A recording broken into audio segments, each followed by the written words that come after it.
Malegaon blast case में बहुत बड़ा पर्दाफाश हुआ है। टीवी9 के पास साध्वी प्रज्ञा ठाकुर का कोर्ट में दिया बयान है। मोदी भागवत का नाम लेने के लिए मुझ पर दबाव डाला गया, ये साध्वी प्रज्ञा ठाकुर ने कहा। नाम लेने से इनकार पर शारीरिक मानसिक यातनाएं दी गई।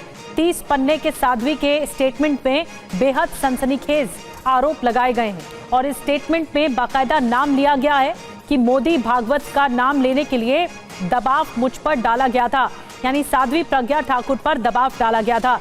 एनआईए की स्पेशल अदालत ने इस मामले में बरी किया है साध्वी प्रज्ञा ठाकुर को और उनकी तरफ से जो स्टेटमेंट दिया गया ये टीवी9 के पास मौजूद है।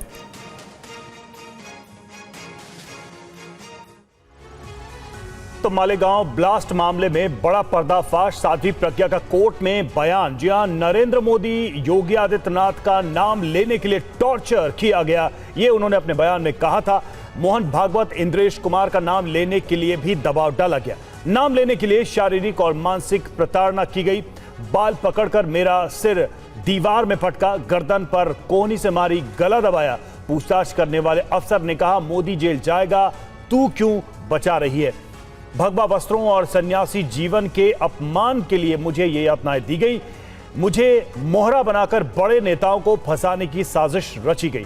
मुझसे कहलवाने की कोशिश की गई थी कि ब्लास्ट के आदेश नरेंद्र मोदी और मोहन भागवत ने दिए थे। तो इस तरह से ये अंश हैं उस बयान के जो साध्वी प्रज्ञा ने कोर्ट में दिए थे, जिसे हम आपको दिखा रहे हैं। और उनका ये दावा था, उनका कोर्ट के अंदर भी बयान में ये कहना था कि उन पर दबाव बढ़ाया गया, यातनाएं दी गई ताकि कुछ लोगों का नाम वो इस पूरे मामले में ले। तो ये एक्सक्लूसिव जानकारी हम आपको दे रहे हैं। मालेगांव ब्लास्ट को लेकर जो मामला चला और जिसमें साध्वी प्रज्ञा के बयान कोर्ट में दर्ज कराए गए, उन बयानों में ये बातें उन्होंने कही हैं। जैसा कि हमने आपको थोड़ी देर पहले बताया, कुछ ऐसे बड़े पब्लिक फिगर्स का या राजनेताओं का नाम लेने के लिए उनके ऊपर दबाव बनाया गया था और इसके लिए उन्होंने ये दावा भी किया, ये आरोप भी लगाया अधिकारियों पर कि प्रताड़ित किया गया, शारीरिक रूप से उन्हें यातना दी गई। तो साध्वी प्रज्ञा का कोर्ट में सनसनीखेज दावा, जो टीवी9 भारतवर्ष आपको बता रहा है कि कोर्ट के अंदर जो उन्होंने दावा किया, जो बयान दिया, उससे जुड़ी क्या बड़ी बातें रही हैं। सीधे तौर पर उन्होंने कहा कि नरेंद्र मोदी का नाम लेने के लिए कहा गया, मोहन भागवत का नाम लेने के लिए कहा गया उनसे और इसके लिए उनके ऊपर दबाव भी दिया गया, शारीरिक और मानसिक रूप से पकड़ा गया। बाल पकड़कर सिर दीवार में पटका गया, गर्दन पर कोहनी मारी गई, गला दबाया गया। पूछताछ करने वाले अफसर ने उनको प्रताड़ित किया इसके लिए। और हमारे साथ इस वक्त संदीप, हमारे सहयोगी, जुड़े हुए हैं। संदीप, जो बातें, जो चीजें सामने आई हैं साध्वी प्रज्ञा के कोर्ट में दिए गए बयान को लेकर, उसमें मोटी बातें तो हमने बताई हैं, लेकिन ये सब कह के कोर्ट में क्या एस्टैब्लिश करना चाह रही थी साध्वी प्रज्ञा के, उनको शारीरिक और मानसिक रूप से यातनाएं देकर देश के कुछ बड़े पब्लिक फिगर्स को, जिसमें नरेंद्र मोदी का नाम, मोहन भागवत का नाम भी उन्होंने लिया, उनको इस पूरे मामले में फंसाने की साजिश की जा रही थी। क्या वो ये आरोप लगा रही थी उस समय के अधिकारियों पर?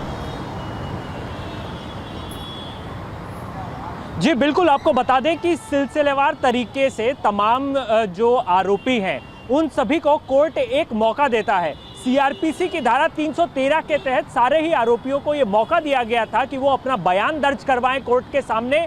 लिखित प्रश्न पूछे जाते हैं। कोर्ट ने लिखित प्रश्न पूछे थे इन तमाम आरोपियों से, जिसमें अपनी टेस्टिमनी ये तमाम आरोपियों ने सौंपी थी कोर्ट को और ये आधिकारिक रूप से सर्टिफाई किया जाता है। सबसे बड़ी बात, साध्वी प्रज्ञा के तमाम स्टेटमेंट में सबसे बड़ी बात यह है कि बड़े बड़े नेताओं का नाम लेने के लिए दबाव बनाया गया था। एटीएस के एक बड़े अधिकारी का उन्होंने नाम लिया है जो अभी शहीद हो चुके हैं। आपको बता दें, उनका नाम लेकर के उन्होंने आरोप लगाया है कि एटीएस ने प्रधानमंत्री, उस वक्त जो है प्रधानमंत्री नरेंद्र मोदी गुजरात के मुख्यमंत्री थे, तो उस दौरान नरेंद्र मोदी का नाम लेने के लिए उन पर दबाव बनाया गया। ये नहीं, आरएसएस प्रमुख मोहन भागवत का नाम लेने के लिए दबाव बनाया गया। केवल वो नहीं, इंद्रेश कुमार का नाम, योगी आदित्यनाथ का नाम लेने के लिए दबाव बनाया गया। नाम न लेने पर उनके साथ प्रताड़ना की गई, उन्हें बहुत ही दुर्व्यवहार का सामना करना पड़ा, पीटा गया और कहीं ना कहीं जिस प्रकार से उन्होंने जो आप बीती का वर्णन किया है वो शब्दों में बयां तक नहीं किए जा सकते। निश्चित रूप से यही कारण है जी कोर्ट ने तमाम जो तो बिल्कुल ये बड़ी जानकारी टीवी 9 अपने दर्शकों को दे रहा है कि जो बयान कोर्ट में साध्वी प्रज्ञा ने दिए थे उसमें मोटी बातें क्या थी। बहुत बहुत शुक्रिया आपका हमसे जुड़ने के लिए।